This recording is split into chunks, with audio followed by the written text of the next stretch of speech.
Good morning, ladies and gentlemen. Thank you for joining the speech about lenses.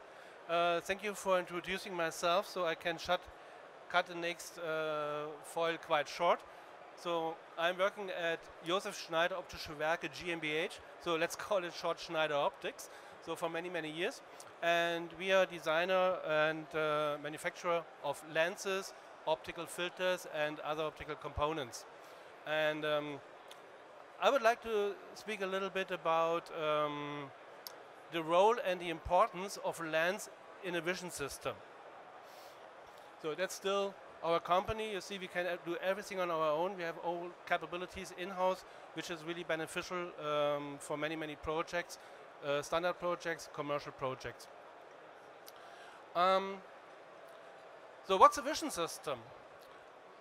A vision system comprises of several components. Of course, you need light, mainly artificial lighting in typical industrial applications. You need a lens because you need to form an image, which is imaged on the sensor of the camera. So you need, of course, a camera, and you need afterwards also some software for the image processing so that you get the results out that you want to have. That's quite simple, that's quite obvious. So, what is the typical lens selection process based on our experience? The vision system designer is typically no expert in optics. And you know by yourself, what you don't know, you leave behind. You take care first for the things that you know. So you choose an illumination, you choose the camera, you may have the electronics, and at the end you see, oh, I need a lens. I calculate the focal length. I need a 25mm lens. It doesn't matter. There are so many 25mm lenses around. I don't take care. And only in the last moment, you buy a 25mm lens, you put it on the camera, you get an image, you're happy. But you don't know that you waste a lot of your potential result. Because a lens is not a lens, and the 25mm lens is not a 25mm lens. There are so many differences also between manufacturers and also within the same manufacturer. So, what should you do? By the way, I love this picture. It's not our R&D manager, I can tell you. Yeah, okay. You choose first the illumination. You can do, but then you figure out, oh, I don't find a lens that is suitable for the spectral range. You can choose first a lens. Oh, damn. I don't find a sensor with enough resolution. You choose the sensor or the camera first. Okay, oh, there is no suitable lens for it. And of course, it doesn't make sense if you choose first the software. Typically, you should have first the hardware. So, what should you do? You should consider every component in the vision system with the same importance. So you should choose them as a package. You have to weigh all characteristics of all simple components so together that they form the best possible result. And this of course includes the lens. Don't leave the lens at last. Consider the lens together with all other components when you design a vision system. That's of extremely importance for the final result of your total system. So, as we said, vision system designers are typically no lens experts, and all lenses look somehow the same. This is a kind of a checklist, and you ask for every point, what do I really need when selecting the final lens? And of course, there are some optical characteristics like the image size, which is defined by the sensor size. Of course, the resolution of the lens, which is defined by the pixel resolution of the camera, or if it's really high, the resolution that you need in your object. There are, of course, other things that you have to consider optically, like, for instance, the light efficiency. But there are also many other restraints that you have to take care of. You have to take care, for instance, also the mechanical interface. it's also simple and obvious. If you have a C-mount camera, you should have a lens that can adapt to C-mount. But you have to consider also size and weight. If you have limitations in your system, you cannot choose every lens. Maybe you have to choose a very small lens so that it fits to your system. There are, of course, other things as well. Mechanical stability. If you have laboratory use with always the same constant temperature, no vibration, every lens may work. But if you have an application, maybe outdoors, maybe in a car or whatever, or at a street, at a toll system, there's huge vibration. There is a lot of temperature changes, day and night, humidity, dry air. You should not think only of Stuttgart. You may do your business in the desert or in the cold. These are also things that need to consider when you are choosing your lens. And this can decide about success or mis-success of your system and your project. Do you need a zoom? Do you need different focal lengths? Do you need an exchangeable iris? Do you need a fixed iris? Fixed iris has advantages in mechanical stability, for instance. These are all questions that you should ask when you are choosing the lens. Not only the focal length, not only the F number, not only the price. Price, of course, is also important. Maybe your project justifies only a certain price limit you have to take care of. And also, very important and sometimes forgotten, availability. If you look for something special and you need to deliver your system tomorrow and the lens is not available, you have lost. So take care as soon as possible. I could talk in detail about all these points. Unfortunately, we have a time limit here, so I cannot speak 3 hours. I can speak 5 or 10 more minutes, so I have to concentrate on a few points to give you some examples. This is one example how lenses may react on different object distances. So you might have an application nearly in infinity, let's say a traffic application or a space application, or you can have a close distance application, something that you see here. The same lens does not work well in both cases. This is an example of MTF curves. This is a characteristic and a method to show performance of lenses. The simple rule is, the higher the lines, the more even the lines, the better it is.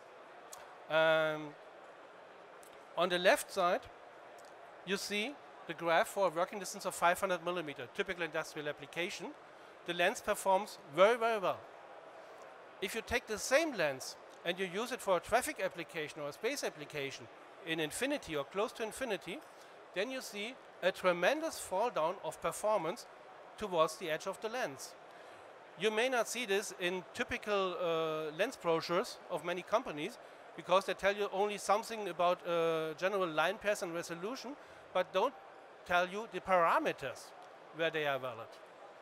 We show parameters for close distance, for far distance, and of course you always can ask us, but please be aware, a lens does not work the same in all circumstances. It depends really on the specifications under which it's used. Another example is the spectral range. You know, most of the sensors used in the imaging industry are sensitive from about 400 to 1000 nanometers, so visible and near infrared. It can make a huge difference if you use a lens only in the visible range, or if you use it in the visible and near infrared range. That's example, again the same lens. In this case, it's the same working distance, so this is the same specification, but in different lighting conditions. On the left side, you have the lighting in the visible range, so from 400 to 700 nanometer. This is the range where this lens was optimized for, and you see the high and even performance from the edge, from the center to the edge over the whole sensor area. If you take the infrared cut filter out of the camera and you use the full spectral range from visible to near infrared up to 1000 nanometer, then you see the lens was not designed for that, and the total performance significantly drops. So, also here again, choose the lens depending on your specification. Not every lens is equal, and not all characteristics like these are shown in the brochures and in the data sheets that you see all over the world. Look in detail, ask the lens manufacturer if he does not offer the data, ask him that he need to do, or choose a lens where you know what you get.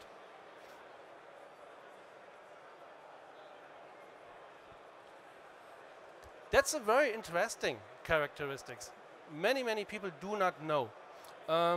Most of the lenses, most of the sensors are equipped with micro lenses on the pixels. So each pixel contains a micro lens which concentrates the light on the light sensitive area. That's a great idea because the sensors are more light efficient. A disadvantage is there's under certain angles, typically at the edge of the sensor, you don't have anymore the perpendicular light, but you have something like this coming from the lens. It doesn't hit the light sensitive area of the sensor, and in the end you get dark corners. This is an example without micro lenses and the effect with micro lenses, so to the right and to the left you get shading. And this happens if the lens and the sensor don't fit together.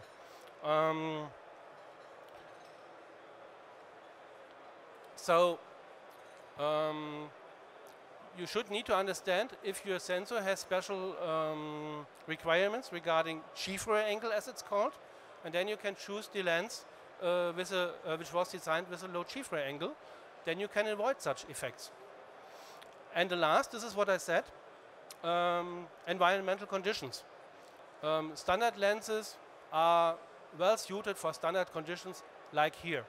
But if you have an application with very high mechanical stability demands, like auto applications in cars, in trains, or like measurement applications, where it's very important that you have a very stable image on the sensor, that the image doesn't shift by tens or hundreds of microns, then you need special lenses.